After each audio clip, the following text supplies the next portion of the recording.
Please welcome to the stage Tyler Watson, the Atlantic's Executive Vice President of Marketing.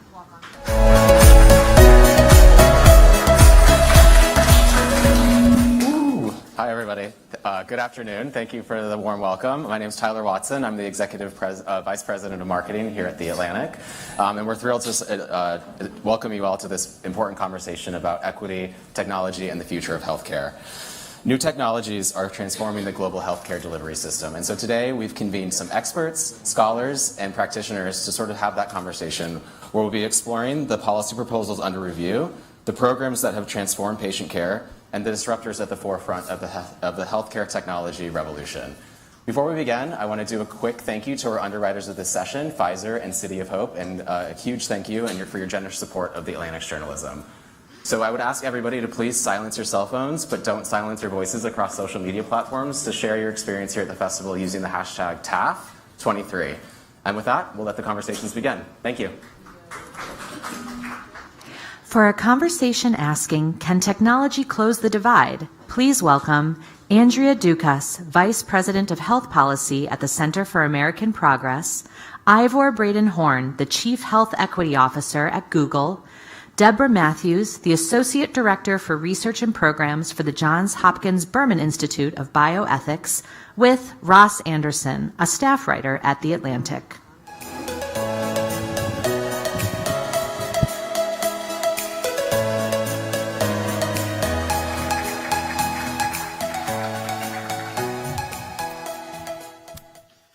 Okay, AI in healthcare. Big crowd for this. Impressed. It's quite a substantive audience we have. I want to start with just to kind of set the table for this conversation, really important conversation. AI has been in the news a great deal, and it's been impacting the world in any number of ways, but healthcare is obviously a really important way. And so because this conversation is about equity in healthcare in particular as it relates to AI, I was hoping that all three of you might sort of set the table for us by talking a little bit about your impressions as to, we're going to talk about the future a little later, but so far, how has AI affected equity in healthcare? And Andrea, I'm going to start with you. Sure. So I'm going to zoom out a little bit. Sure. I'm sorry if the audio is okay. I'm going to zoom out a little bit with that question and just sort of share. When I think about AI and healthcare, and specifically when I think about AI and healthcare and health equity, I don't really think about it as being much different than any sort of tool or application in the healthcare system. The similar principles apply to any change in payment technology, financing, care delivery, quality improvement, which requires that if you're going to have a focus on health equity, you need to be intentional. It's not something that's just going to happen because you hope it does. So, that's how I think about any AI application in healthcare and what I'm watching for. There's a lot of promise, and things that I'm excited about have to do with anything that can make a patient's experience better. So live transcription services, translation services that can get smarter, anything that can help with diagnoses and speeding the time to diagnoses. But what I worry about are tools that can be used to make a patient's experience harder. Most notably, seeing some examples of algorithms being used to impact and influence coverage decisions, how quickly somebody is deemed to be recovering from something that they might not have recovered from, and it's kicked out of care as a result inappropriately.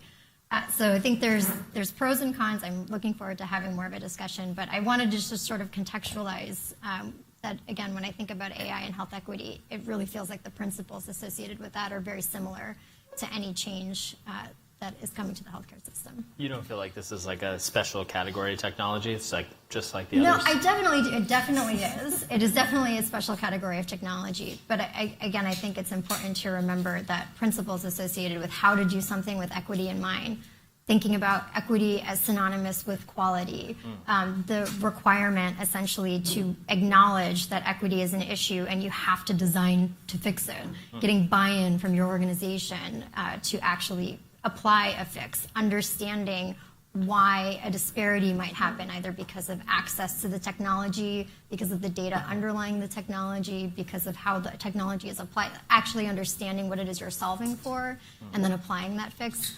I think that sort of schematic is similar across the board. Yeah.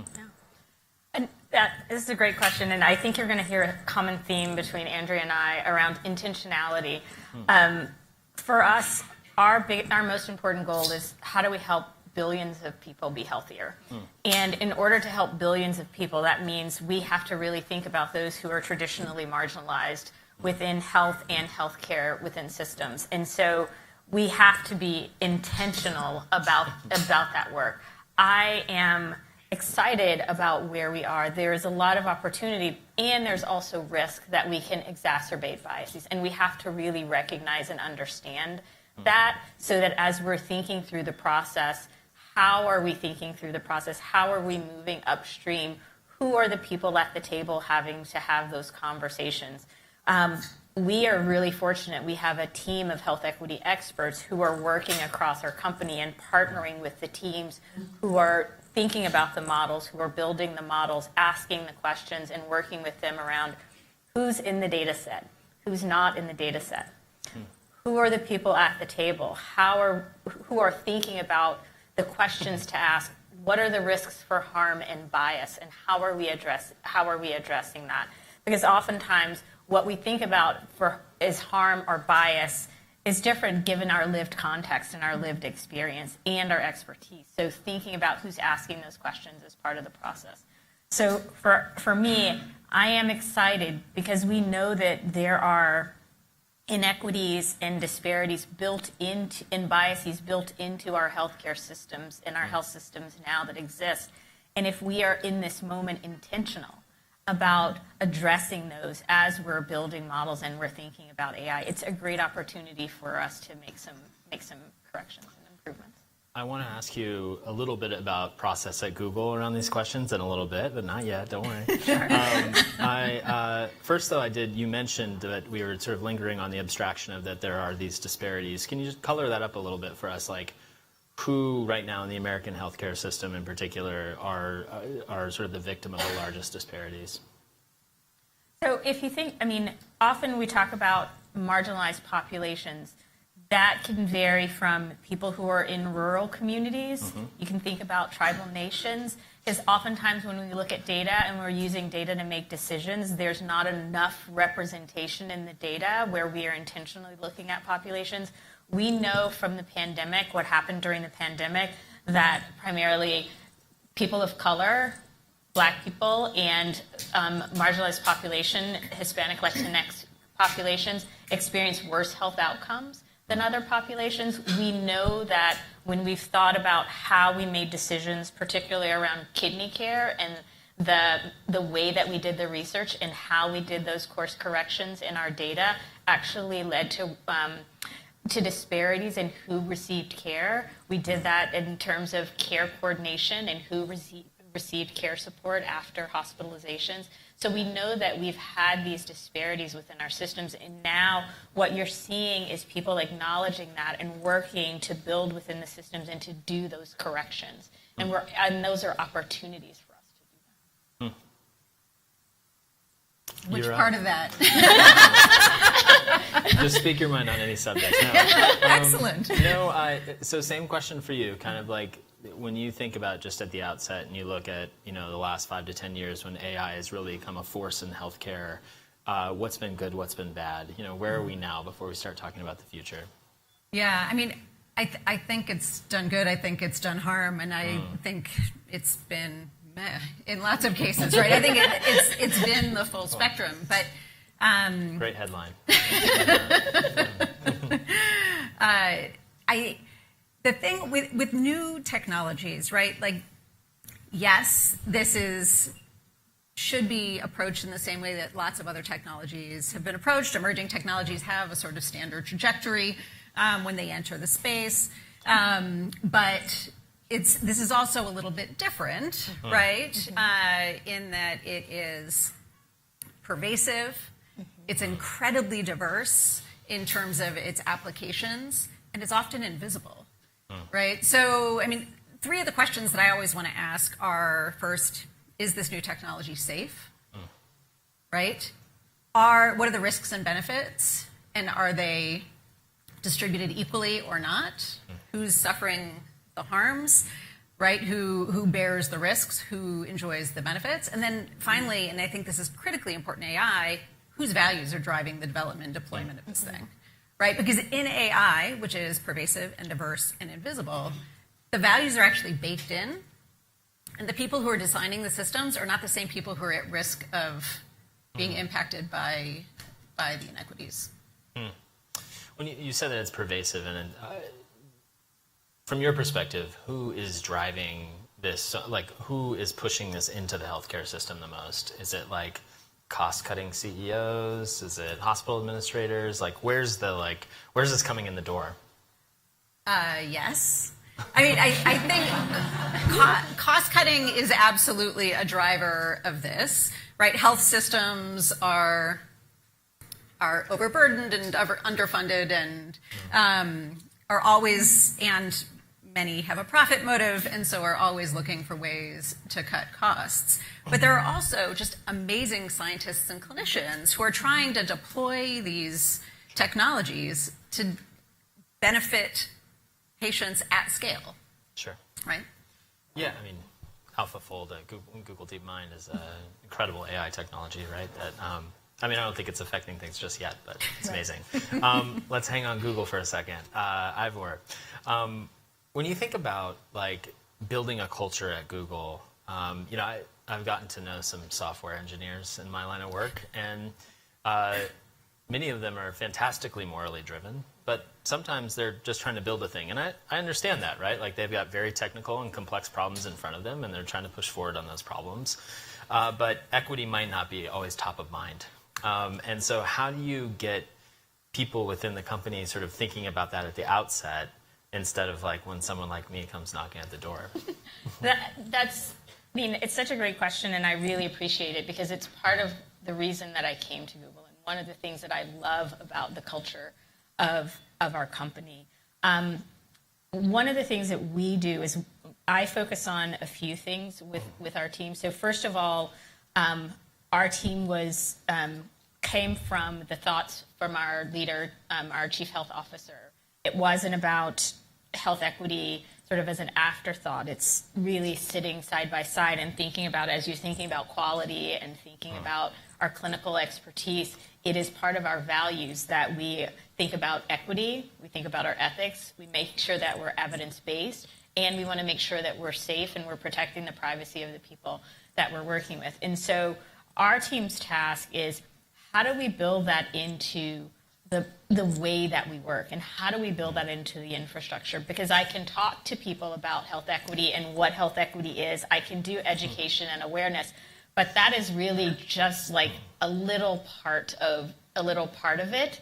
It's really about how do I make, as part of our infrastructure, the right thing to do, the easy thing to do.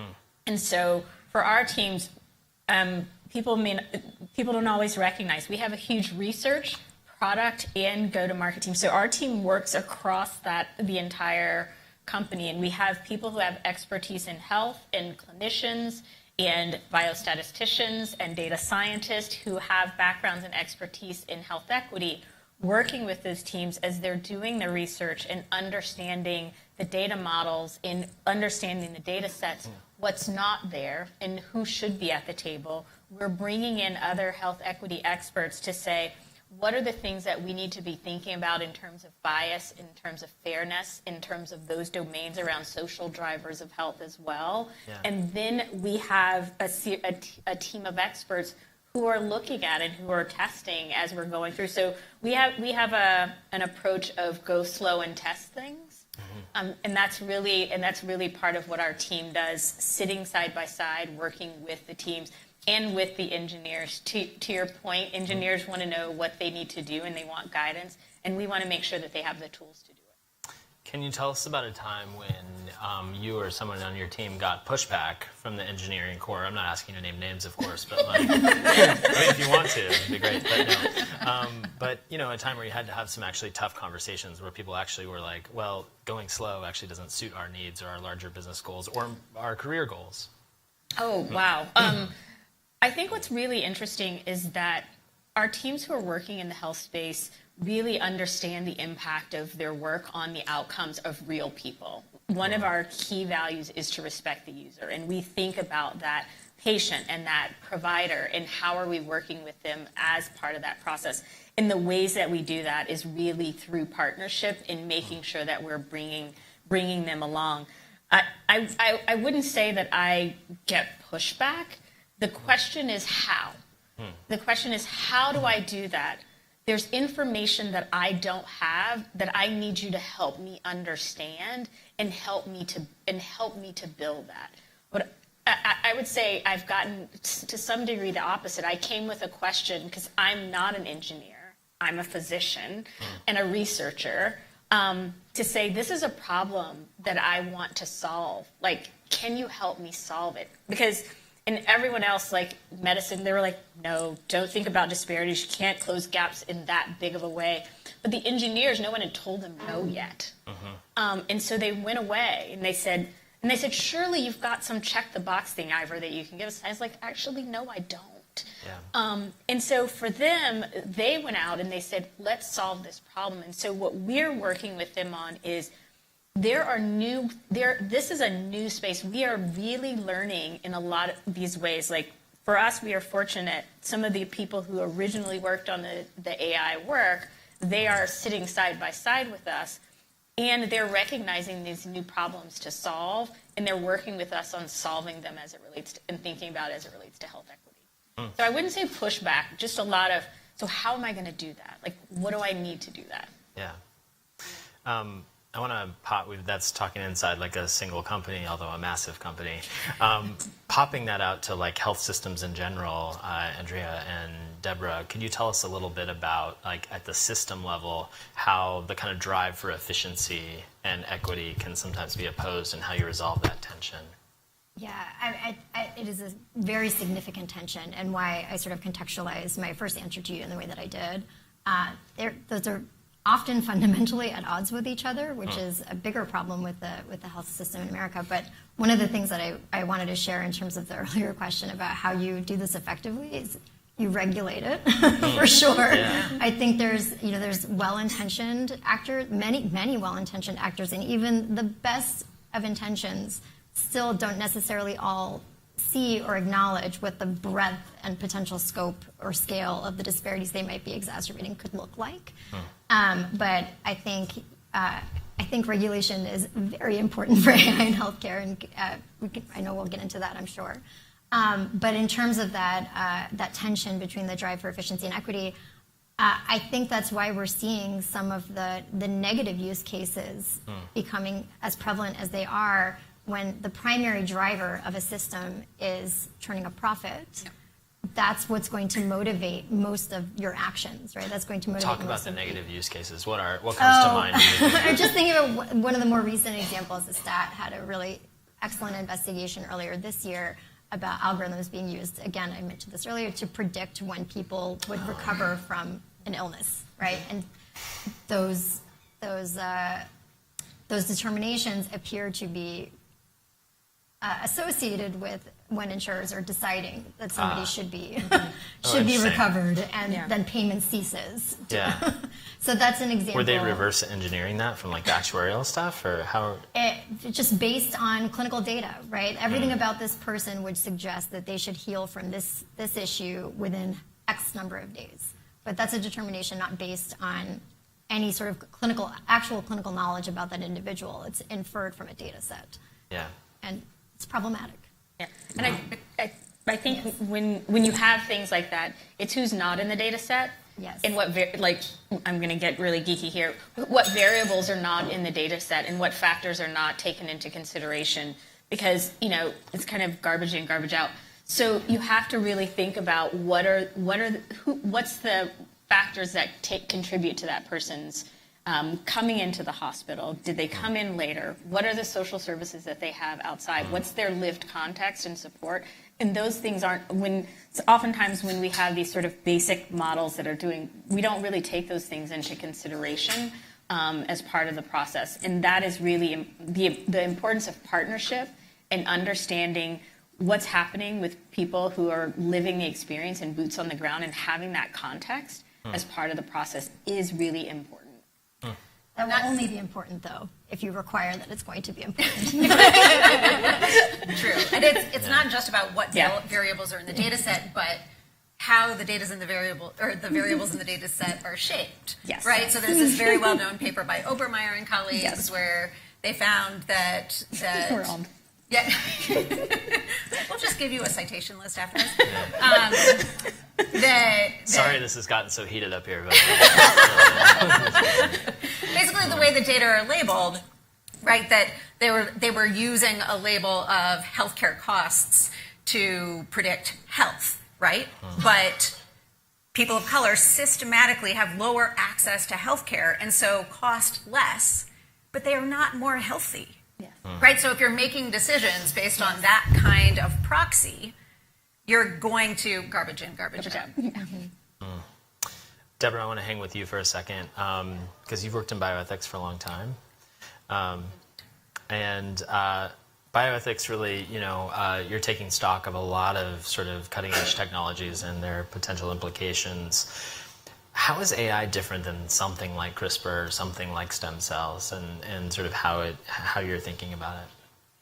Yeah, so it's different in a couple senses. One, that question I asked about values, right? I asked those questions, is it safe? What are the risks and benefits? How are they distributed? And what are the values that are driving it?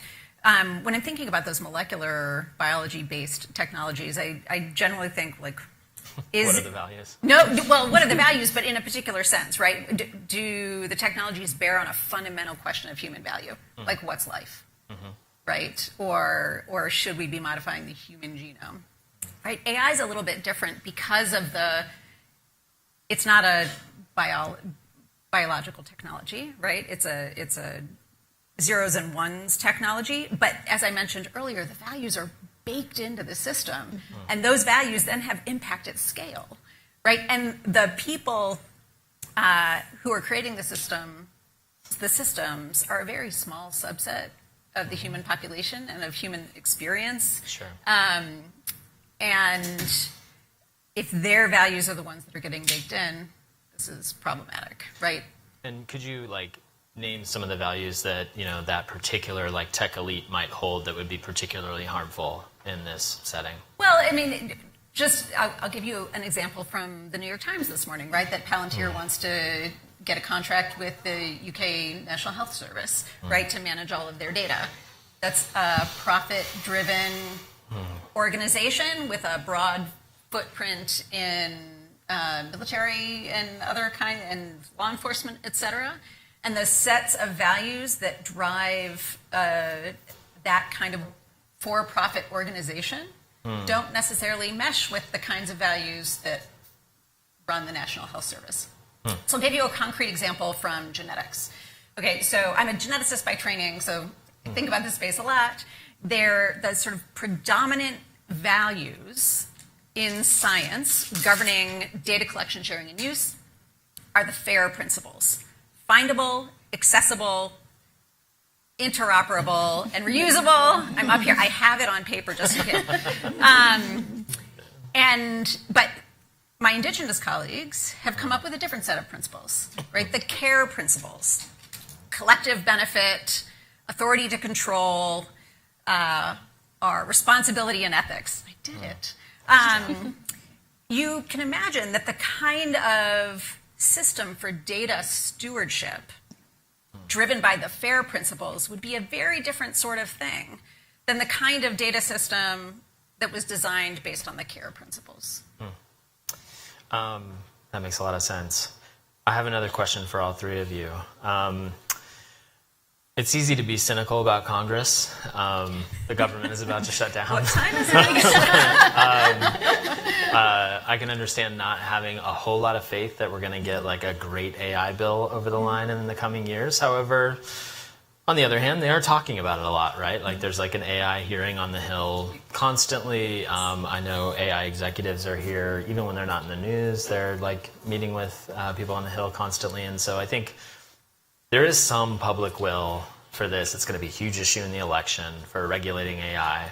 So from the healthcare side of things, and if this spills out to other things, that's fine too, but just from each of you, if there's one thing that you're like, gosh, if they do an AI healthcare bill, like, please have this in it, what would it be? Andrea, you can go first. Well, I was going to take another tact with your question, which is to say, even absent legislative action, I think that there's a lot that can be done. So, the AI Bill of Rights, the White House put out, is excellent. It's principles based. There's no perfect solution, but it's very, very, very good. There could be an executive order that actually makes that binding policy. It requires administrative agencies to actually apply and codify those principles into how those agencies operate. It's been great to see, I think HHS just went through a process where they outlined all of their existing authorities and how it could relate to AI, where the gaps are, where there's opportunities for action. That's something that doesn't require a legislative fix, although ideally, we would actually have Congress pass a law that applies those principles. And they apply just as equally to healthcare as they do essentially to any other industry. However, there's a much more special use case here, but so much what we've discussed, protection from harm, making the invisible visible, right? Allowing people to know that an algorithm's being used and why and how, and giving them the opportunity to opt out. All of those things apply to healthcare and are so important, and there is a lot of space for policy action absent congressional action. Yeah. I would say, I'm going to take sort of a different perspective as well, just a different approach. I would say is we really recognize that AI is too important not to regulate and too important not to regulate well. Yeah. And I think part of that for us is what is the ceiling and what is the opportunity that allows innovation. I think what's also really important is the partnerships and working together in collaborations. We are part of the Coalition for Health AI. We're also part of, our teams have come together as part of other technology companies to think through how can we be responsible in the work that we do.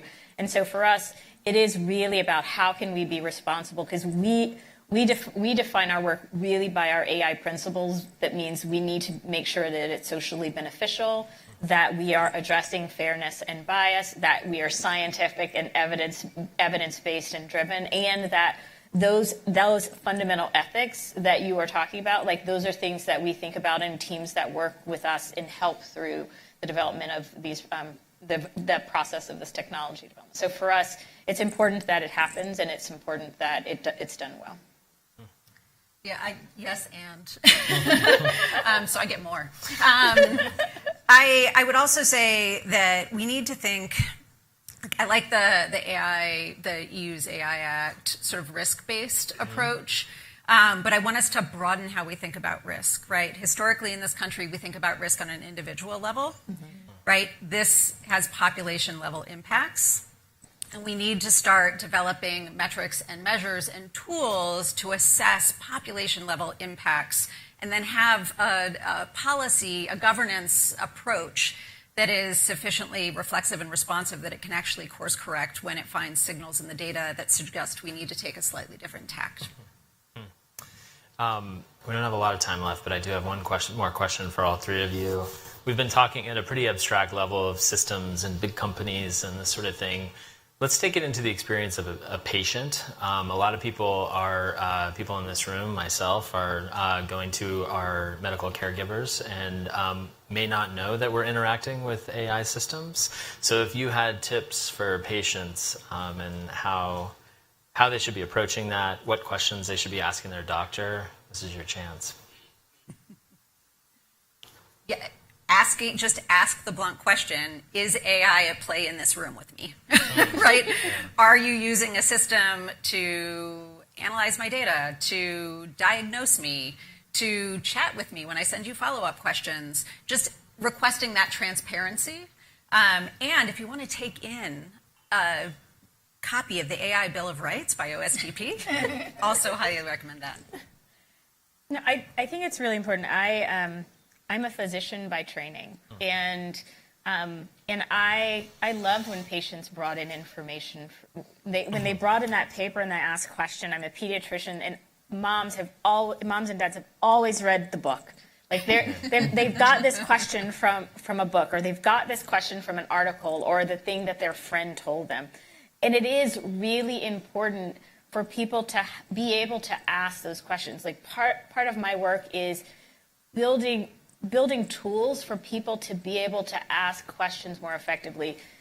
3 out of 4 people come to the internet when they have a question about their health.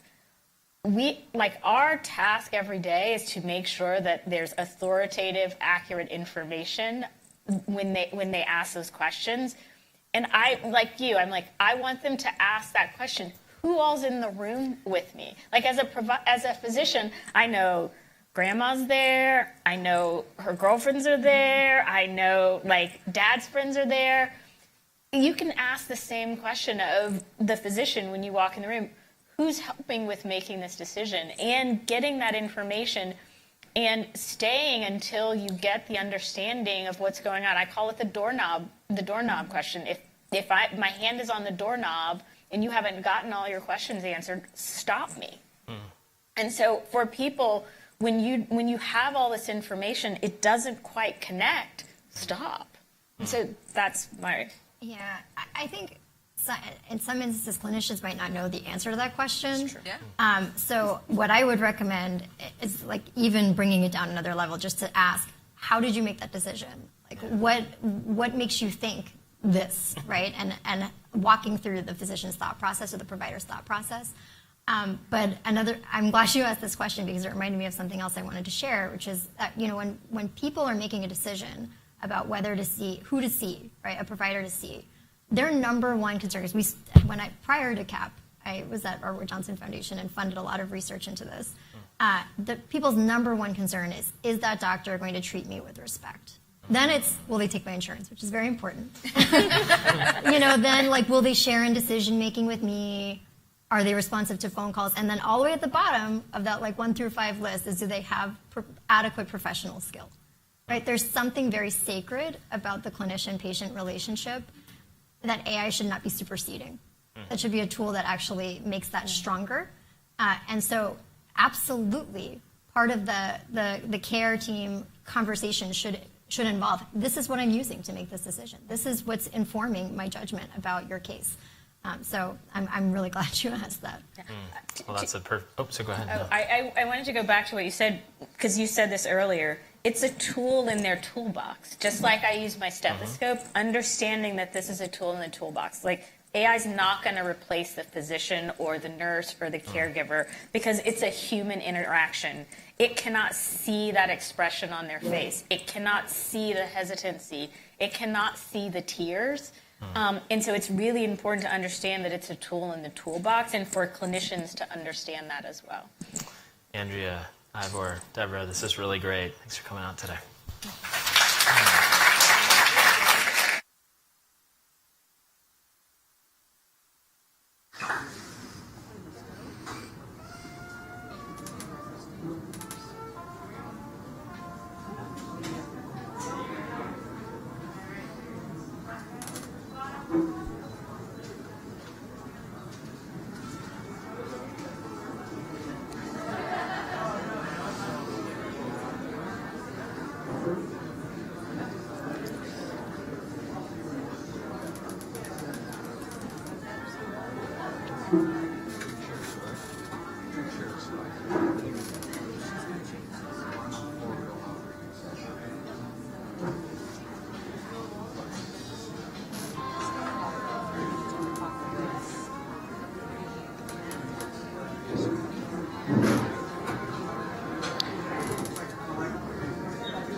For a segment produced by our underwriter, Pfizer, on the power of AI to transform healthcare, please welcome to the stage Dennis Hancock, Senior Vice President and Head of Digital Health, Medicines, and AI at Pfizer.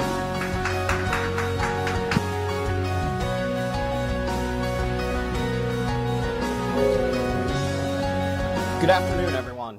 It's a great honor to be part of this wonderful program. I want you, if you can, to picture a world where geographic location, income, or social status no longer determine the quality of your health care, where health information and education is accessible to all, where doctors, caregivers, and patients alike have supercharged abilities to predict, prevent, and treat diseases. I'd like to discuss a topic that holds immense promise for our future: how artificial intelligence will revolutionize the way we deliver and access healthcare services. In a world where healthcare disparities persist, AI has the power to bridge the gap and create more equitable and accessible healthcare system for all. Health and wellness often starts with access to information and education. This is an area ripe for transformation, with AI-powered chatbots, virtual research assistants that will be able to provide accurate and reliable health information to individuals who may not typically have easy access to professionals, where complex questions are answered simply and in the context of the individual asking, where the question, what should I do next, actually comes with helpful information, where AI helps to empower individuals to make better, more informed decisions about their health, their well-being, as well as their treatment options and approaches. People are increasingly using data from wearables and devices and have easier access to historical medical records and test results. When individuals allow AI and machine learning to analyze all of this rich data, it can be transformative. It can identify patterns, detect potential health risks. AI can massively increase our chances of enabling the prevention of disease and the potential of early detection. This proactive approach can greatly reduce the burden of chronic diseases and improve population health outcomes. Furthermore, we are witnessing AI being used to help overcome language barriers and improve communication. Language translation tools powered by AI can ensure that every patient can understand and be understood by their providers, specialists, as well as caregivers and administrators. We believe this will foster trust, relieve stress, and enhance the overall patient experience, and hopefully improve results. As we embrace AI, we must also address concerns about privacy and trust. It is our responsibility to ensure that AI is deployed ethically, free from bias, and with the utmost respect for patient autonomy and confidentiality. In conclusion, artificial intelligence has the potential to transform healthcare and improve equity and access in ways we could only dream of before. But let us tread this path with caution, ensuring that AI is used responsibly, ethically, and always with the well-being of patients at its core. Thank you for your attention, and let us work together to create a future where AI is leveraged to responsibly create breakthroughs that change patients' lives. Enjoy the rest of the session.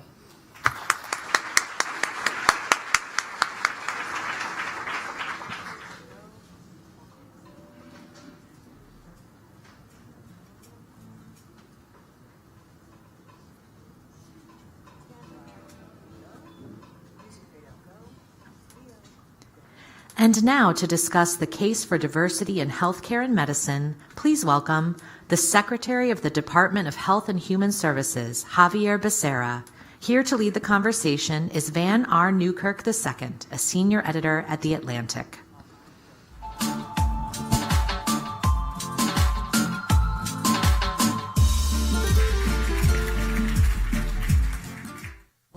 Thank you, Secretary Becerra, for joining us to talk about the most important thing to me in healthcare.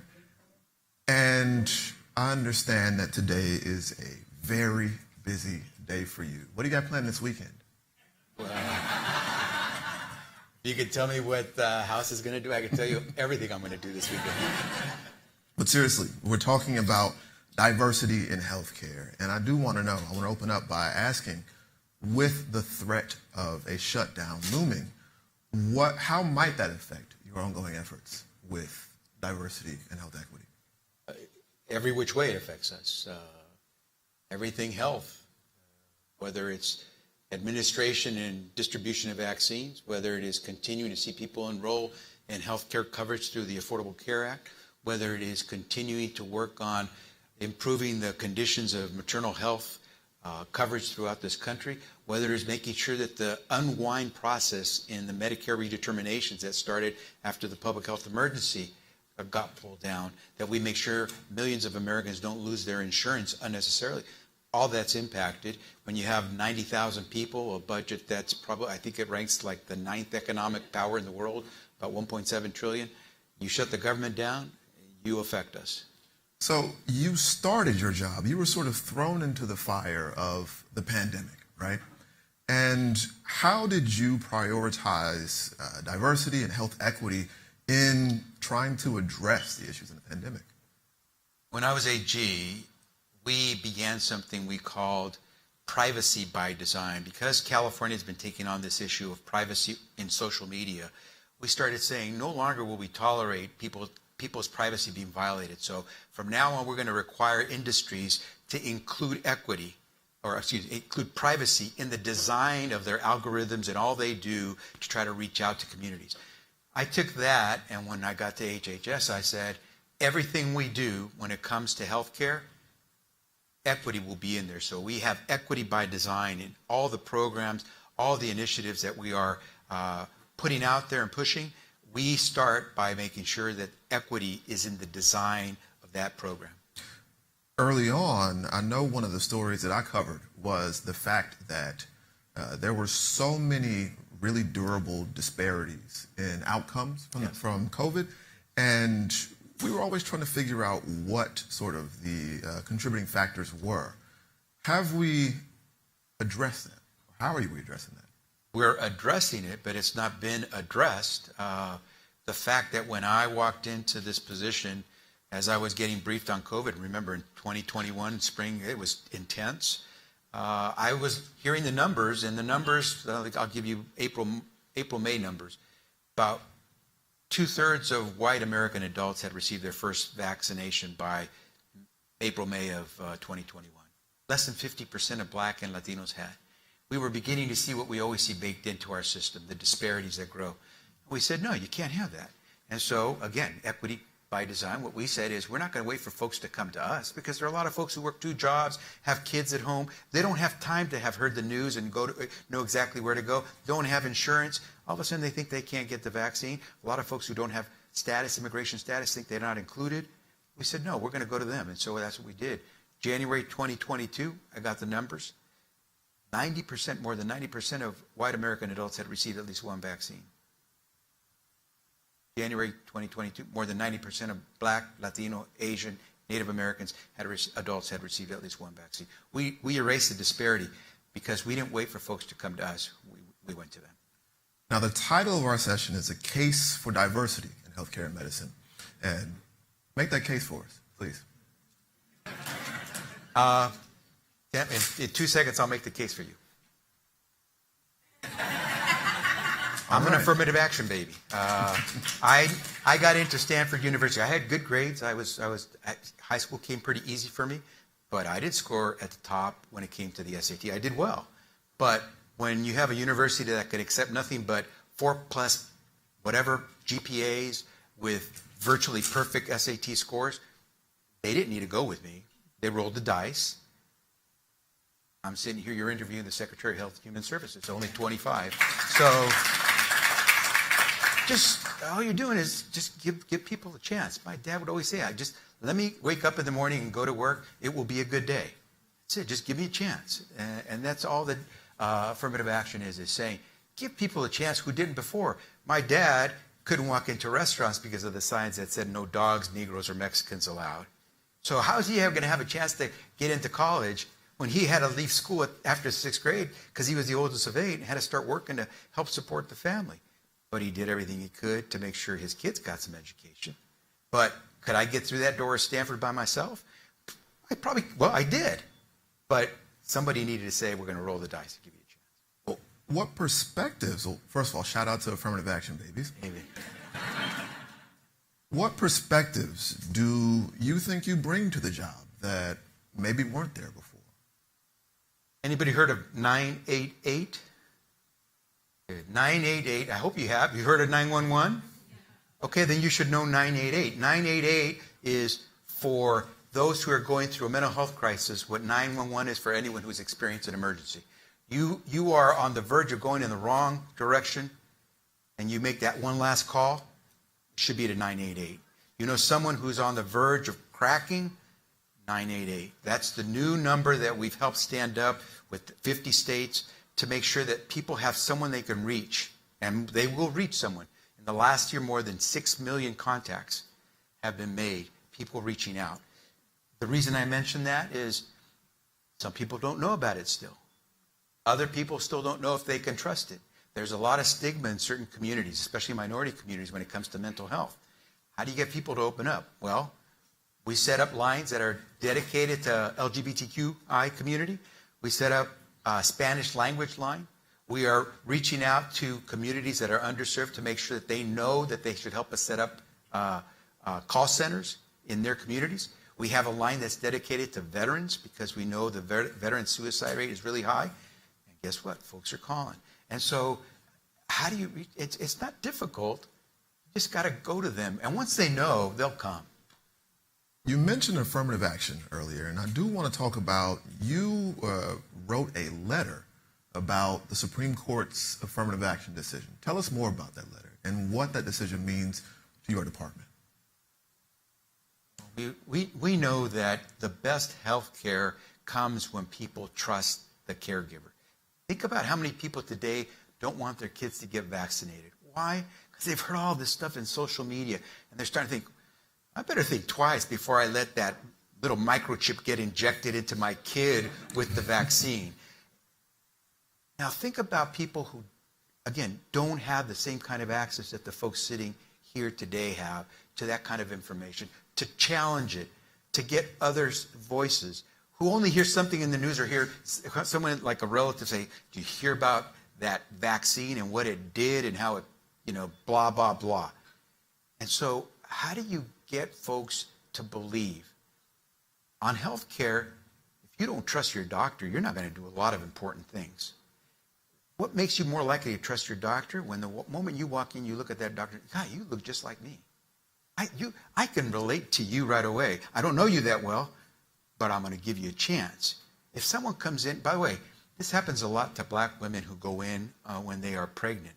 When they complain about pain, and there are a lot, by the way, a black woman is 2 or 3 times more likely to die as a result of pregnancy than is a white woman. Same circumstances, educationally, income-wise, still 2 to 3 times more likely to die. Some of it is because there's not the connection being made with the provider. You make that connection, and I guarantee you, you will follow the direction of that person you trust. And so we need to make sure we have people that we will trust when it comes to health care, because it's not just your health, it's all of our health. And COVID proved that. No one is safe until all of us are safe. So if you don't have providers who quickly connect or are even available, how are we going to deal with the disparities that we have in our country? You're not graduating doctors, nurses that look like us, sound like us, have our experience, our lived experience. Don't believe that we're going to deal with our healthcare problems quickly in this country. We need people, by the way, who can make it happen. I'm not here because of affirmative action. President Biden didn't say, hey, give Becerra affirmative action baby. Let's get him into HHS. We can go toe to toe. Just give us a chance. Give us a chance. Do you think the Supreme Court's decision will negatively affect your ability to promote diversity in the ranks of physicians? Well, without a doubt. Not only because it impacts the way we do business and trying to promote. By the way, we have one of the most diverse, if not the most diverse, departments in the administration. But if our pool of candidates is being diminished, it makes it even tougher. And so that's why we don't wait for folks to come to us. We're going to young people. When ARPA-H, some of you may have heard about ARPA-H, DARPA is the Department of Defense's version of this new agency that's supposed to come up with the greatest innovations, the internet, GPS. DARPA is credited with creating those. ARPA-H, very similar, cutting edge. Where did we launch ARPA-H? At Howard University. Why? Because we want not just those who are already in the know, who've always been in that milieu to know, but we wanted those young black minds that are going to be the next scientists of the world to know, ARPA-H, man, I want to go there. It's like when you saw that astronaut go to the moon. I want to do that. But when you see that astronaut look like you, black, brown, Asian, even more so, you're going to say, I'm going to get there. Now, you mentioned the black infant mortality crisis in America, and infant and maternal mortality crisis. Yes, crisis. And your department and the Biden administration have made that a priority onto another Supreme Court decision. How do you think the decision on Dobbs affects that crisis? Again, the same thing. it's usually the whole issue of connecting, the access, right? A woman still can get reproductive services of her choice if she's got money. More, the women who don't have the money begins to look a shade darker than white. It starts to look more like me and you. And what happens is the ability and opportunity to exercise our rights is diminished when states restrict those rights for people who don't have the luxury to say, I need to get an abortion. I need to get reproductive health services, but I can't do it in my state, so I'm going to book a flight to get out there. Some people have that opportunity and say, and I booked the flight, and I'm getting the babysitter who will take care of the 2 kids, and I'm going to tell my office I'm not going to be in for a week. There are a whole bunch of folks who don't have that luxury. They're the ones who will not get to exercise their rights. And so, yeah, in America, some people won't have to worry about Dobbs. I do. My wife, who's a high-risk OBGYN, worries about this. And I think most communities that know that they've always been distanced from those opportunities, you know, you don't have to put the sign out there that says, no dogs, Negroes, or Mexicans allowed, for it essentially to be told the same thing. And so, you got to break that. And Dobbs just made it a little difficult. But I will say this, Dan. You can't stop people who are determined, who have had an opportunity to see what it means to have access. I saw it. My dad didn't get to see it. I did. And my daughters, they all went to great universities. They know it.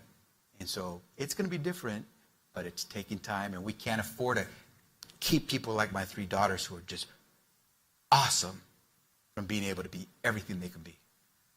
So you're saying that this decision essentially makes it so that you can sort of, it seems to me analogous to almost a poll tax, being able to pay in order to exercise bodily autonomy. Can I say this politely? It's a product of our founders trying to figure out a way to keep those colonies together as one country. And so healthcare, they didn't leave it for the federal government. Healthcare is the state's prerogative. You don't see in the Constitution anything that says healthcare will be driven by the federal government. The reason you see federal government in healthcare, Medicare, Medicaid, CHIPS, the Affordable Care, because we give money. We tell the states, we want you to do this. States can say, well, we don't want to do it, but I'm going to give you money. Oh, okay. Yeah. You want me to take care of low income? Oh, Medicaid? Oh, yeah. You're going to help pay for it. Medicare? We're putting money in the door. And that's how we get into healthcare. And so it is tough to make things happen the right way, but we're going to get in because it is indispensable to make sure that we treat healthcare as a right. And that's why when President Biden gets out and talks about how we promised to make it more affordable for more people with better benefits, he has checked every one of those. Every one of those.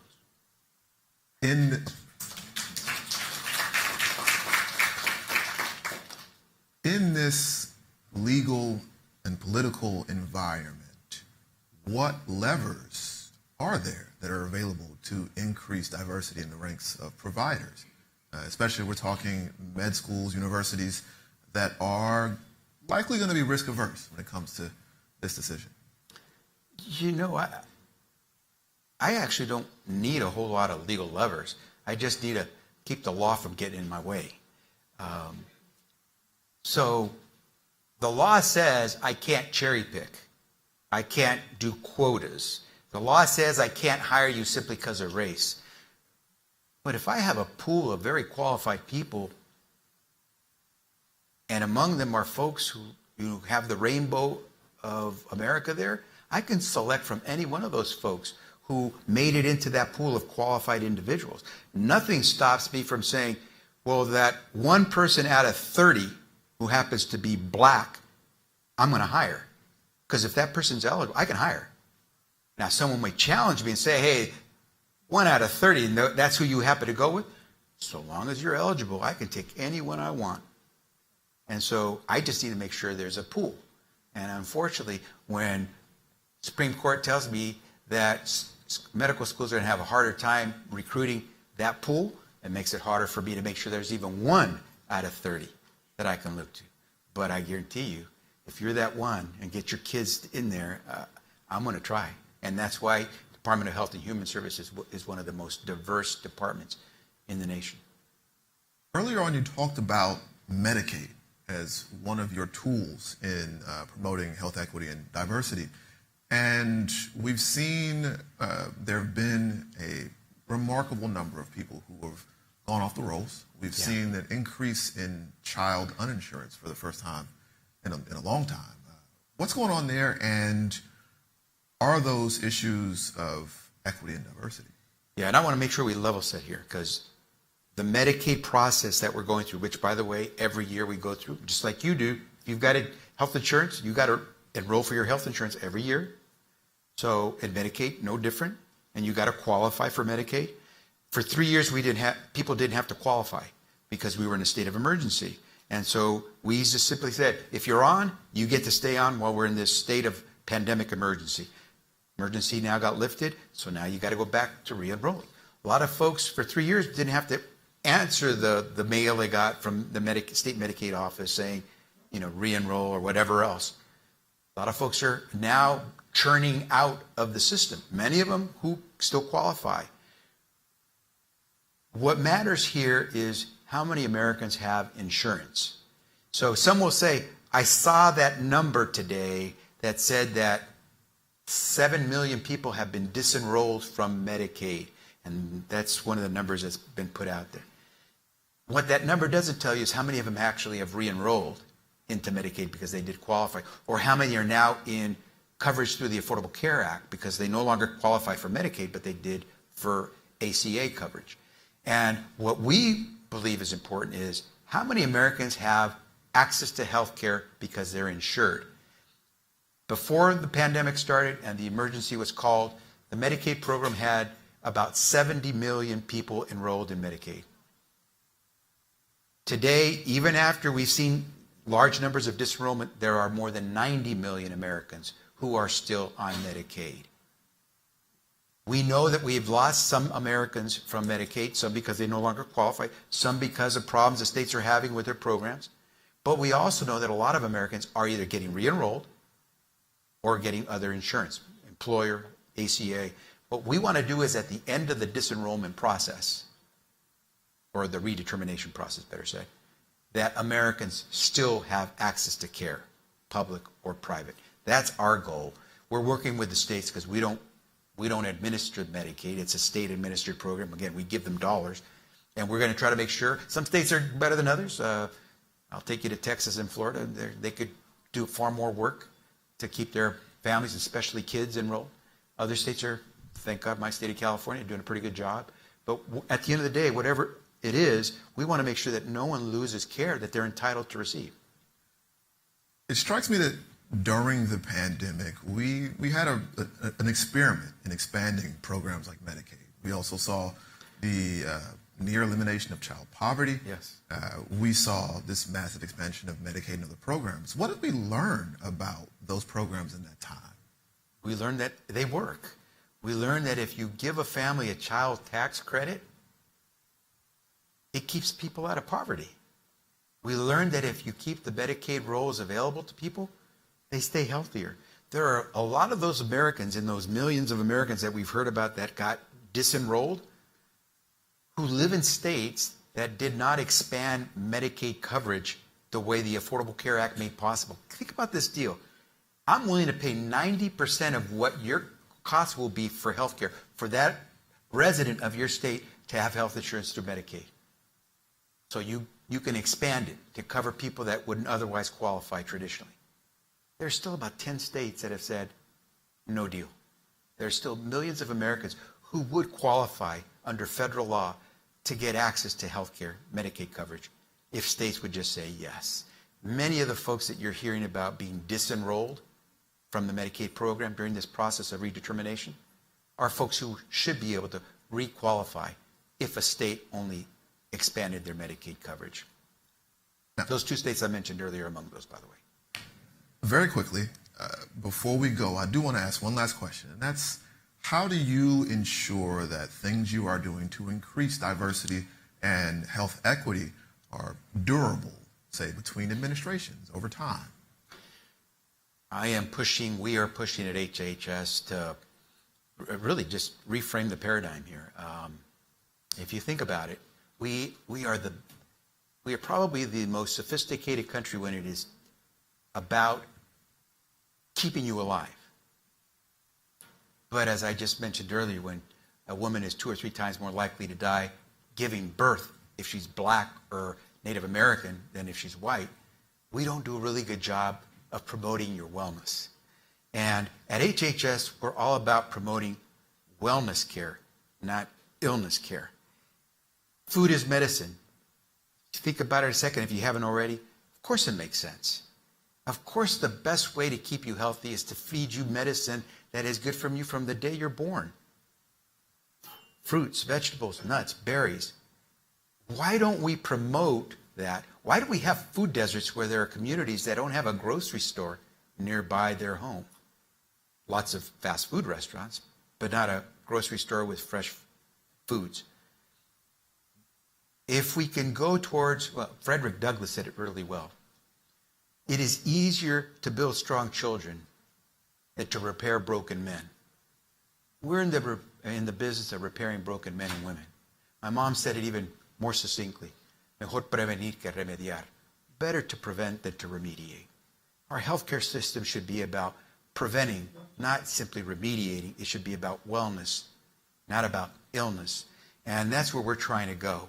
And the quicker we go there, I guarantee you we're going to start to erase some of those disparities, because the disparities we see in the black and brown and other communities, low-income communities, have to do with lack of access to care, so that diabetes in the black community or the Latino community is far more severe than it is in the white community. Why? Because for the longest time, those folks didn't have access to care to start treating it early. And by the time they finally go in, it's way far along. And by the way, it costs them not just good life and maybe even life, it costs you and me as taxpayers a ton more money. Well, thank you, Mr. Secretary, for joining us ahead of your restful weekend. And thank you all. Thank you. Yes.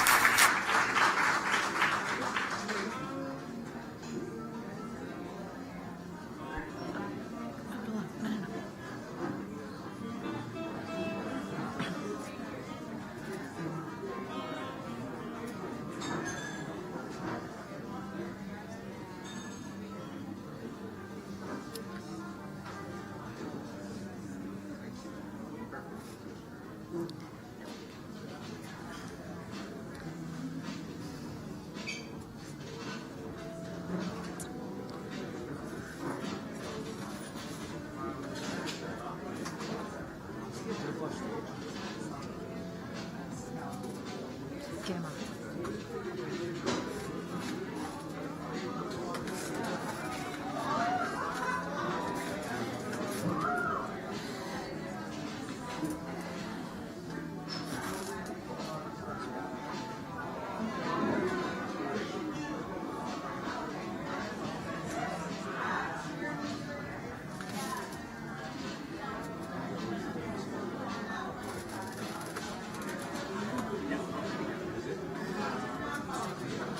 Get him off stage.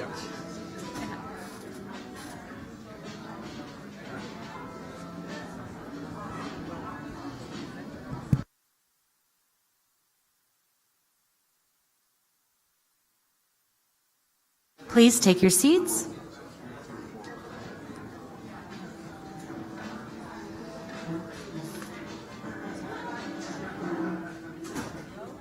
And now for a conversation produced by our underwriter, City of Hope, on closing the gaps in cancer care through policy and partnerships. Please welcome Robert Stone, the CEO of City of Hope, and the Helen and Morgan Chu Chief Executive Officer Distinguished Chair, with Mary R. Grealy, President of the Healthcare Leadership Council.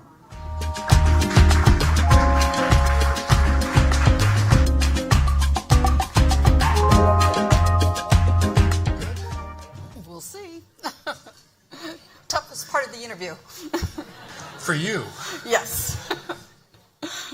Well, good afternoon, everyone. I'm Mary Grealy, President of the Healthcare Leadership Council. Thank you, all of us, for joining us for a fireside chat on closing the gaps in cancer care through policy and also through partnerships. So today we're going to hear from Robert Stone, who is the CEO of a national research and treatment system, City of Hope. And he's going to tell us how stakeholders from across the healthcare system can work together to take concrete action to address health disparities and help increase access to optimal cancer care. Robert? Mary, thank you. Thank you. And good evening or good afternoon to everyone. It's a pleasure to be here. As Mary said, I'm Robert Stone. I'm the CEO of City of Hope. For those of you who don't know much about City of Hope, it is one of the country's largest cancer research and treatment centers in the United States. We are, excuse me, the hardest part was the swallow, Mary. It wasn't the chair.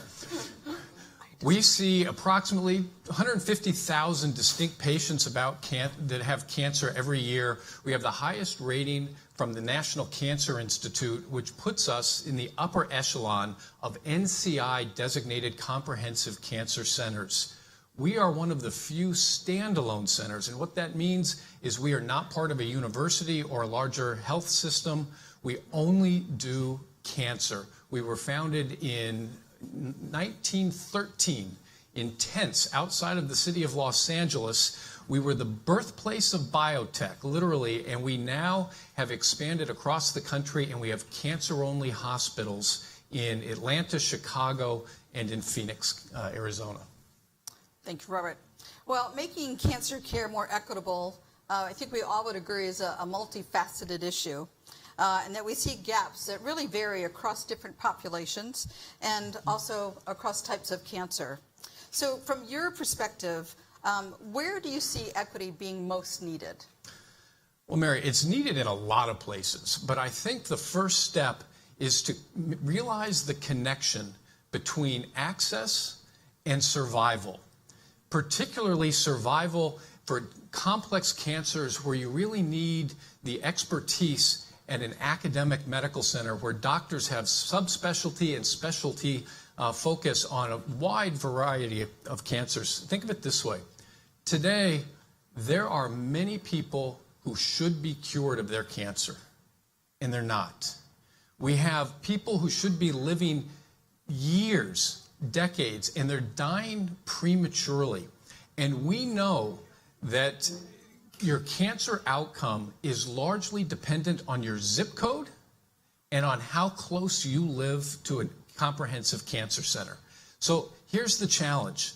The challenge for all of us is how to make the innovations that are happening at academic centers across the country, the things that give all of us hope, and how do we make them available to people today.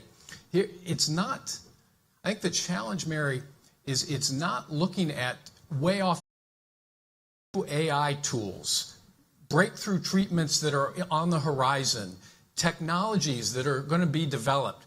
We have the tools today. We just have to be willing to use them. Here's a quick story. I have somebody who's an acquaintance. We all have them. This is somebody who I know well, but think you talk to every 3 to 5 years.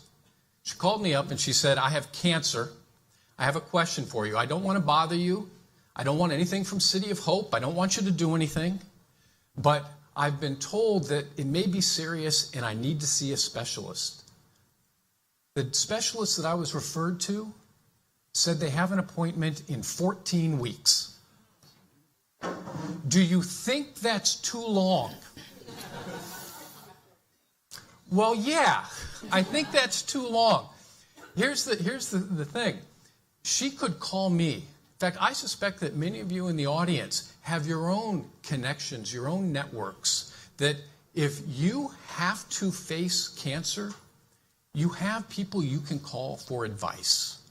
Most people, particularly in underserved communities, don't have that access. They don't have that kind of support system. That's why we have to focus on creating a system of access.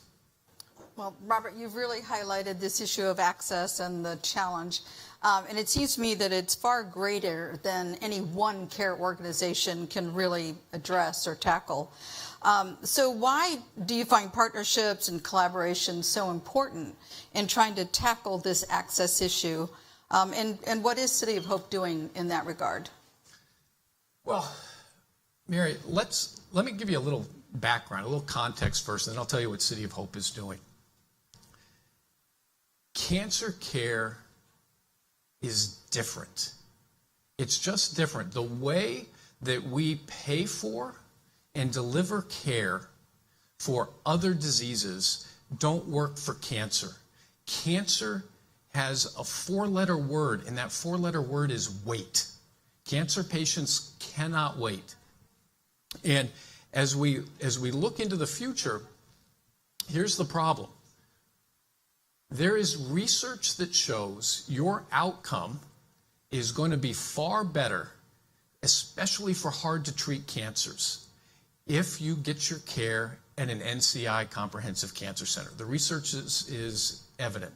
Yet 4 out of every 5 patients in this country get their care in the community. Now, what does that mean? It means that more often than not, the innovation, the new discoveries, the knowledge of what's next doesn't make its way to the treating physician. And as a result, we have this widening gap, this gap between innovation that's happening and the people that can access it. And our job is to close that gap.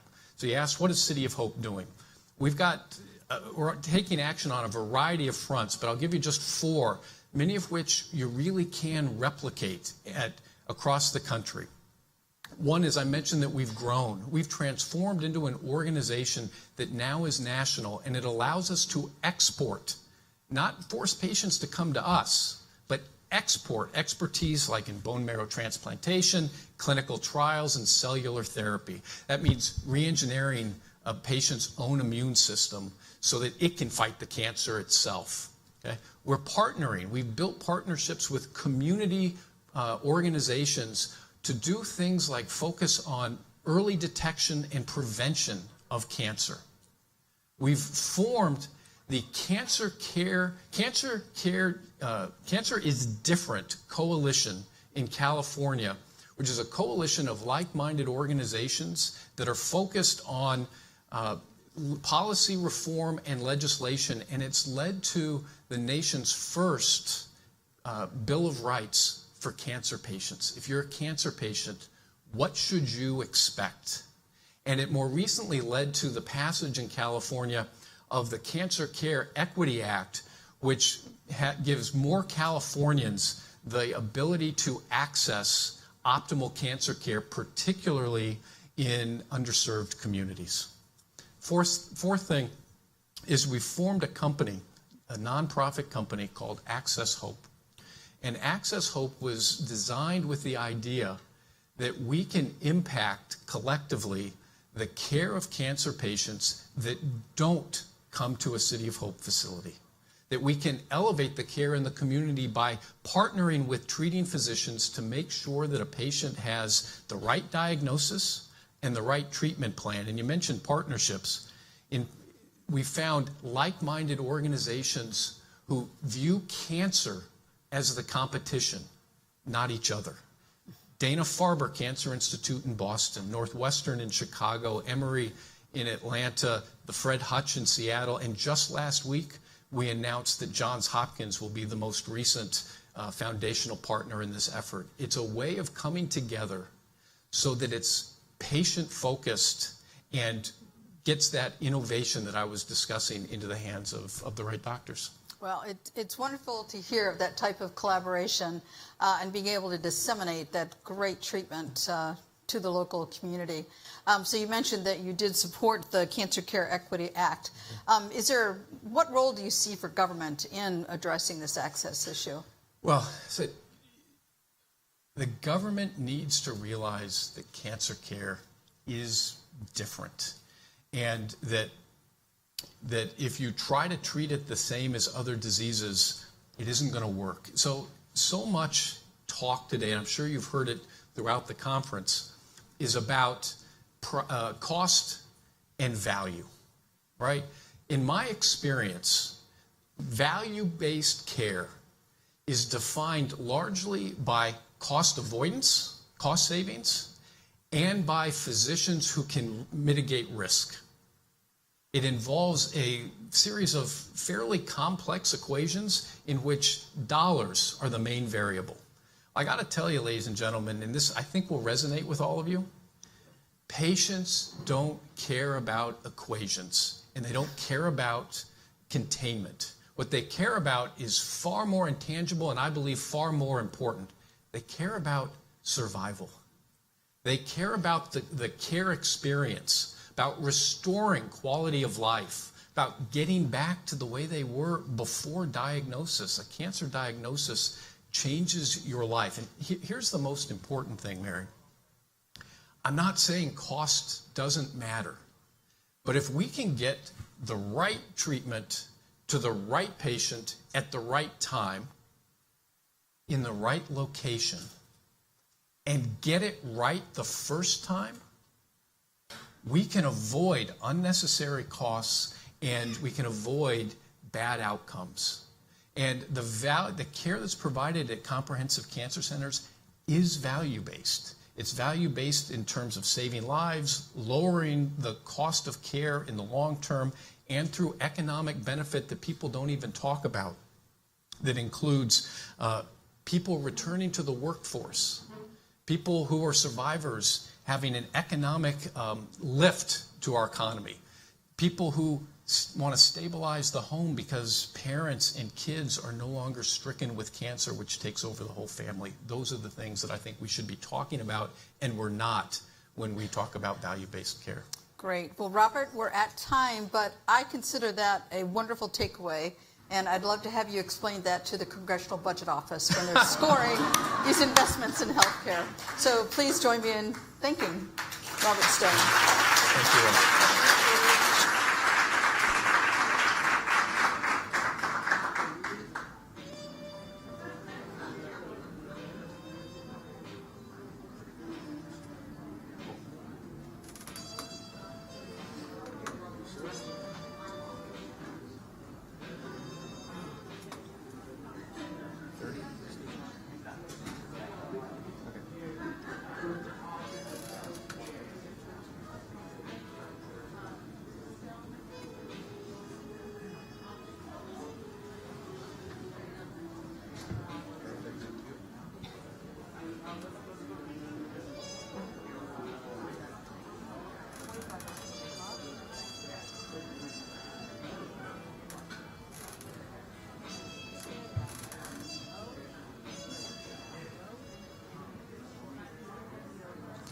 And now for a conversation about the front lines of disruption, please welcome Mike Madsen, a strategic advisor to the director and former deputy director of the Defense Innovation Unit for the U.S. Department of Defense, Ozma Shawkat, director of GI Outcomes Research for NYU Langone Health.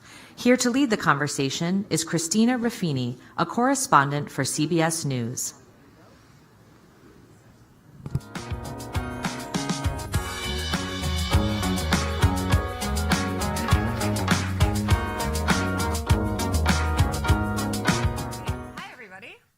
They gave me a very official binder, but since I do all my interviews on the phone, we're just gonna roll with the phone today.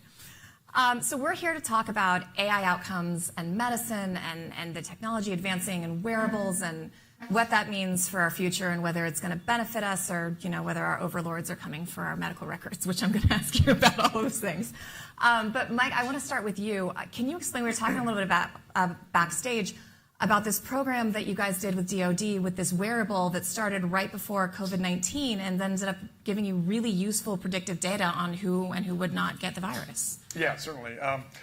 So backing up just a little bit, the Defense Innovation Unit is a DoD entity charged with leveraging commercial technology, bringing that rapidly into the Department of Defense to solve challenging problems. So we're designed to move very quickly, very agilely. The Department of Defense uses a process called the requirements process to identify a problem to go find a solution. And that typically takes anywhere from a year to many years to define what that requirement is.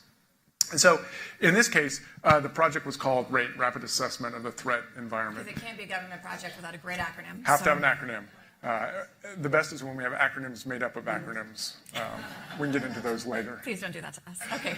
And so this project started early in 2018, I think, and we were wrapping it up in September of 2019.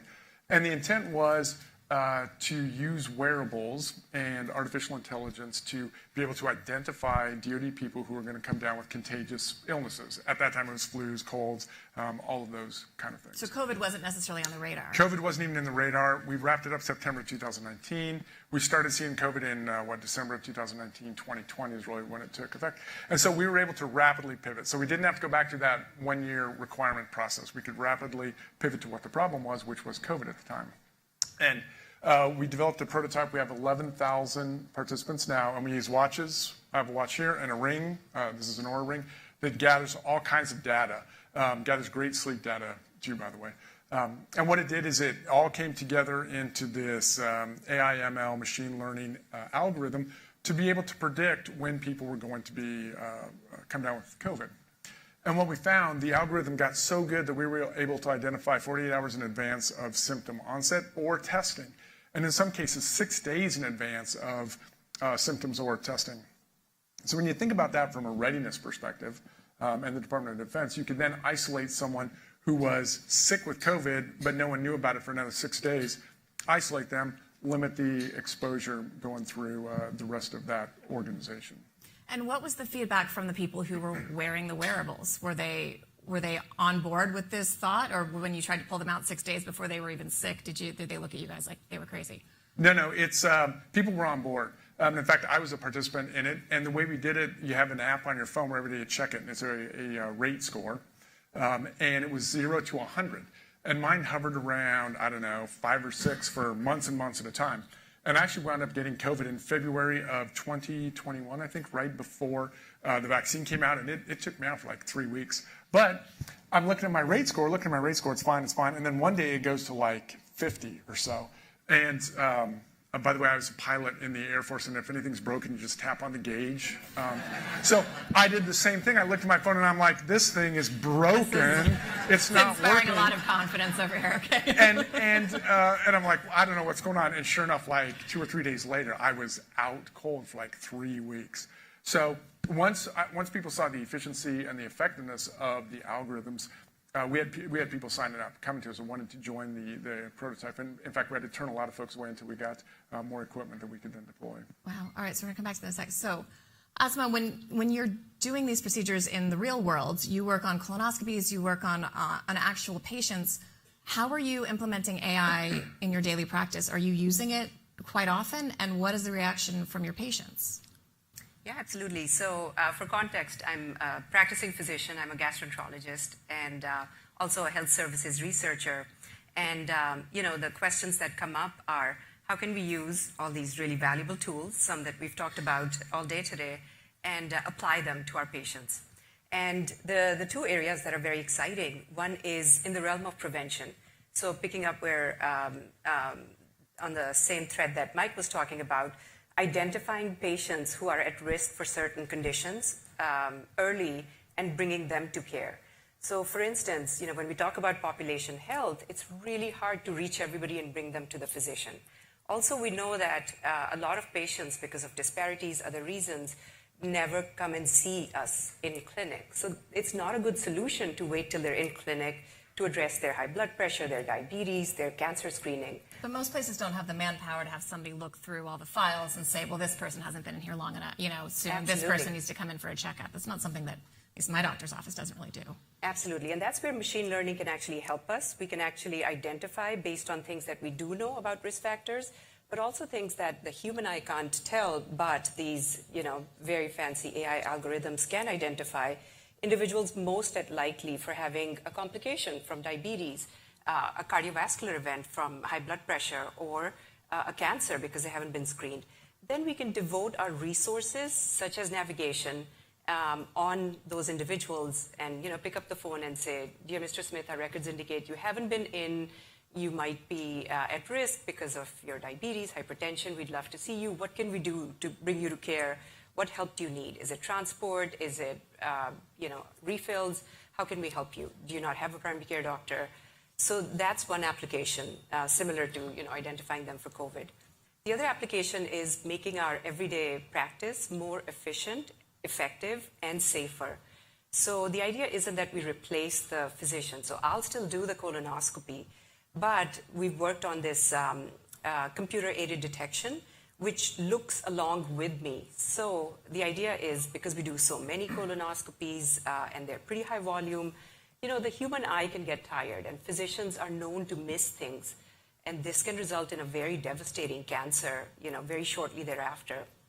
So the AI reads along with us and essentially kind of points or directs your attention to an area that you might have missed and says, look here, look here, look here. Is this something? It can give you the size. It can give you what the histology looks like. So maybe there's some things I don't need to take out, reducing a risk of complication. So in that regard, it is an amazing technology that we think improves our everyday practice. Breast Cancer Month is next month, and we were working on a story on diagnoses in younger women.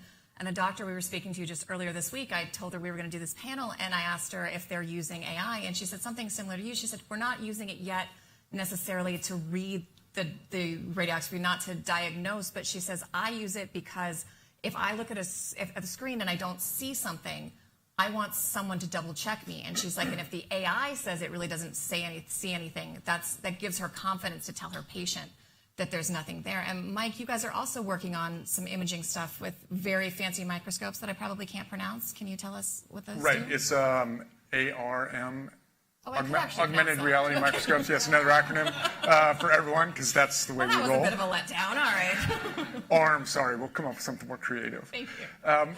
Right, and so what we're doing is we're looking at a program called Predictive Health, and what we want to do there is to leverage AI to make the defense healthcare system much more efficient, much more effective. And one thing we're doing is these augmented reality microscopes. We have come up with 4 algorithms that are able to look at digitized slides and be able to very, very quickly identify cancerous cells. Still early stages. I think it's only a year or 2 old, and love to work with the VA, especially with the data that you're sitting on, so love to talk about that later. Some early lessons we've learned is the first thing is speed.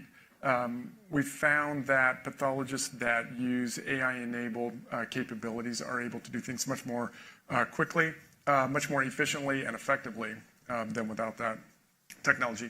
The next one is image review, and this is a little bit subjective, but most pathologists that are included in our prototype find that after a period of time that they find that it easier using the AI-enabled capabilities. Why? What part of it makes it easier? I think it's a lot of what we've been talking about is it's a tool in the toolbox. It's one more tool that helps with the overall analysis and relies less solely on the human, but augments the human capability. Which is an incredibly good use for AI, is to allow humans to do the things that they're best at and to do that analysis or that change analysis very, very quickly, and then allow the human to focus on things that they do best. And the last one is feeding these technologies and capabilities into the pipeline. We're able to take this technology and deploy it to wherever pathologists are with their microscope and make it much more easy. But again, make that tool, one more tool, more widely available to, again, focus on the predictive health. And Asma, you were saying there are other applications as well, especially with veterans or people who may not want to go under sedation. You're trying to use it instead of sedation, in addition to? Explain this to me again. Yeah, so that made me think about virtual reality. And, there's virtual reality goggles. Apparently we can buy them online also now. They're commercially available. But the idea is, can we apply it in medicine and make something, maybe better with outcomes? And one of the applications that has been applied in our field is a very large chunk of the population has functional abdominal pain or irritable bowel syndrome. And there's no great treatments for it. So now there are ongoing trials about using virtual reality goggles to see if it can reduce the amount of pain patients experience so that they can go about their daily life. Almost like a meditation type app? Or? Absolutely. It distracts, it reduces kind of some of the serotonin receptors that are upregulated. And also, we thought in colonoscopy, perhaps by using virtual reality goggles, we could reduce the need for sedation because, again, not all veterans can take sedation. They need a driver. So particularly in an older veteran population, that might actually improve access and reduce barriers. So that's one of the applications. And then, going back to screenings, such as for breast cancer with imaging or colonoscopy, the idea is that we think of AI as a spell check. So it doesn't replace what the physician is doing, but you know how spell check kind of underlines your, in your document, your words, so it kind of points your attention to something you might have misspelled. It's not 100%, as we know, even spell check in Word, makes mistakes or doesn't catch everything. So that's the idea, is it does help our current practice and, makes it more effective and safer. When you're looking at a military application of this, if you have, let's say, every soldier in the field in a certain theater is wearing a wearable, and there's someone in headquarters who's able to see all their real-time medical information, that could potentially be really useful. But it's also kind of dangerous, right? If that's all out there and it's being beamed somewhere, there's a chance for someone to intercept that or hack that. What is the concern that the more of this biodata we are able to gather, that it could be used against either us or the people wearing these wearables? Yeah, that's a great question. And it's something that I think we're going to struggle with for a long time as AI becomes more and more prominent. We see generative AI where we can get brand new content from an AI. So I think it's something we're going to continue to struggle with. For us, what we have done is we have taken out all of the PII, all the identified information, and to about a 99% effectiveness rate there. So we're looking to guard that privacy issue first, and we're also air gapping. That is keeping a lot of that inaccessible. Keep it off the cloud. Right. So I think there's two things there. There's the identifiable information, and then there's the data writ large. And I think that's something that we're going to continue to work through to find that, as well as the ethics of AI, making sure that we have guardrails in place to ensure that no matter what we're using AI to do to help with as a tool, that there are guardrails, so it's always subject to human values. Sorry, do you want to? Yeah, I totally agree with having some guardrails around it. Right now, this AI technology that I'm describing, say even just for colonoscopy or breast imaging, it's millions and millions of terabytes of data. So a lot of hospital systems then beam it to a cloud. Now, who owns the data in the cloud? Is it the company? Is it the healthcare system? What happens if the healthcare system goes away or gets bought by somebody else? What are some of the security features of that? And, do patients have a right to say how long the data stays in the cloud, even if it's de-identified? So those are all things I think we, and some of the earlier sessions did address that, but we need to be very, very thoughtful about coming up with policies or guardrails around these. The other thing I worry about is accessibility and bias, right? These systems are only as good as the inputs that they get. And also at the moment, a lot of this is really, really expensive. But it sounds like as we were speaking, the ultimate goal of some of this predictive medicine is actually to bring down healthcare barriers and to serve a population that may not be able to go in and get a colonoscopy, may not be able to go in and get an MRI. Can you talk about ways in which you think AI can help you diagnose some of these things in a less invasive and ultimately expensive way? So one of the AI applications, which is very disruptive, and we're very fortunate we'll see it in our lifetime, is now there are blood-based tests being developed that can detect not just colon cancer or breast cancer, lung cancer, but a whole gamut of tests. They're called MCEDs, multi-cancer early detection. See, we have some acronyms too. I love it, yes. So, it is Washington. We all have to have some acronyms. I'm excited. So these MCEDs are becoming a reality really fast. Many have completed their pivotal clinical trials. They're in front of the FDA and Medicare. Medicare's already said it would pay for these if it meets certain conditions. So now, all these technologies are trying to meet or exceed that bar so that it gets paid and it's available. So again, where that might help us is for patients that don't come in, don't undergo colonoscopy or other screening. It reduces the burden by coupling all these cancer detection tests in one blood draw. And it could be coupled with other blood draws. Patients are used to getting their cholesterols checked or other preventative things. So, and it would give us a wealth of information that then could be acted upon. And then, again, we talk about preferentially then spending our resources with navigation, which is extremely effective but very resource heavy. But then we could kind of When you say navigation, that's that outreach to patients, right? Absolutely. That's, somebody kind of quarterbacking that whole care, because our healthcare system is so complex. As many of us will realize, it's really difficult to navigate what to do, where to go.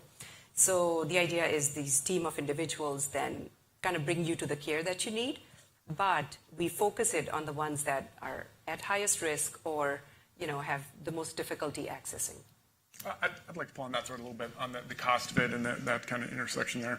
And again, from the perspective of leveraging dual-use technology, whether it's a commercial market but also a defense market. We're using wearables for other things, physiological monitoring, for example, work-rest cycles for air crew who are flying 24-hour days, and then they have a rest cycle, and monitoring all of those things, which ultimately saves lives, is more efficient. And leveraging that also across the healthcare system, which eventually is going to lower those costs. Healthcare is one of the most expensive costs in the Department of Defense. And so we can continue to leverage these tools that are going to be expensive at first, but partnering, that public-private partnership, and reduce that cost. Ultimately, lower the cost for everyone. What are the challenges of getting the notoriously slow-moving, as we look at down the barrel of another government shutdown, U.S. government, to be able to partner with some of these faster-moving tech companies? And you talked a little bit about kind of the kismet of that project you were working on being applicable to a pandemic that was already approved, but how do you navigate the two of those and get them to come together and do something productive? Well, that's really why the Defense Innovation Unit was started. And we're kind of on the threshold of DIU 3.0. 1.0, if you look back to when DIU started, 8 years ago, that really was just to get the commercial tech ecosystem to be able to talk to the Pentagon and the Pentagon to talk to those folks. And that cannot be, the difficulty of that cannot be overstated. They both have their acronyms, you're right, and they never really intersected. So we did that effectively. And then we got to the point where we could show that we could move at the speed of the commercial world. Rapid prototyping, rapid contracts that really made sense to the commercial world. And then they wanted to start working with the government. And now we're on the threshold of really taking that and scaling it at a large scale that'll benefit both the commercial world and government. All right, I think we've got 3 minutes left. However, I wanted to ask you both, what AI-related aspect are you most looking forward to or most hopeful about, and what aspect of it concerns you the most going forward? Zach? Yeah, so what's most exciting are these, single blood tests that tell us about multi-cancer detection, and also AI helping us with our everyday procedures and diagnostic testing. So as we know, cancer and cardiovascular diseases are the two largest, killers in our country. So being able to reduce that burden is tremendously valuable and very exciting. What worries me is if we don't put the right guardrails, we could actually worsen disparities. We could actually decrease access to the people that need it the most. So we need to be thoughtful about that, and also in this model development, making sure our data are generalized and represent the population that we're going to apply them to. Thank you. For me, what's most exciting is just all of the incredible possibilities out there. I think that is going to be, influencing every aspect of our lives, and really shifting even the workforce, how the workforce operates.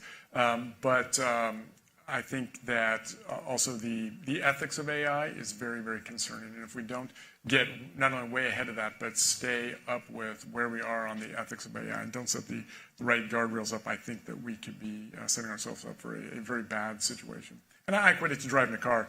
I open the hood on my car and I can tell you what everything does. Well, I actually can't. I don't even know what is under the hood anymore.